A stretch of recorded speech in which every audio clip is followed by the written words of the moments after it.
All right, so here we've got operant conditioning.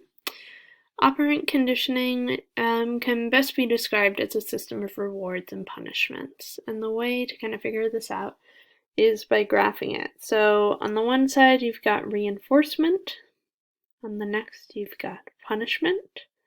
And then down below, you've got positive and negative, which I'll just use symbols for.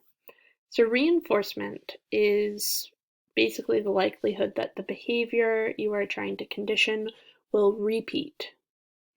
Sorry for my smushed letters there. Punishment is the likelihood that the behavior will stop. The behavior will not repeat.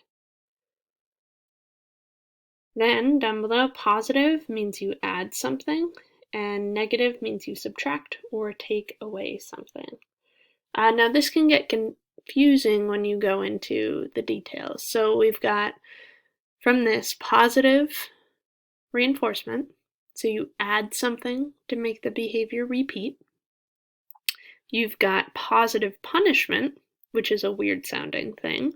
You add something to make the behavior stop.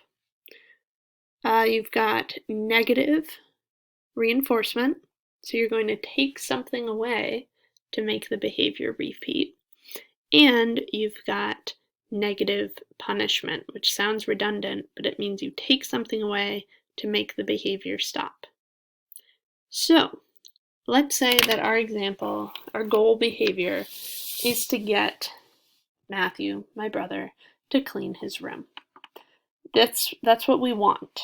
Now there are 4 ways that we could accomplish that with the positive reinforcement, positive punishment, negative reinforcement, or negative punishment. So let's just erase those and we'll see what we can do to make Matthew clean his room. All right, so positive reinforcement, again, we want the behavior to repeat. So we could pay Matthew $20 for each week that he keeps his room clean, right? That will entice him to do it again. Positive punishment, you want to add something to make the behavior stop. You could add chores to Matthew's daily life, say washing the dishes, if his room is not clean. Therefore, he will stop not cleaning his room, which is a double negative. For negative reinforcement, you want to take something away. Now here I make a mistake, so just ignore this for a second. Basically, you're taking something away to get the behavior to repeat. So instead, you want to take away something that is unpleasant, right? So you want to take away maybe those extra chores. Maybe Matthew's only chore is to clean his room if he can keep his room clean.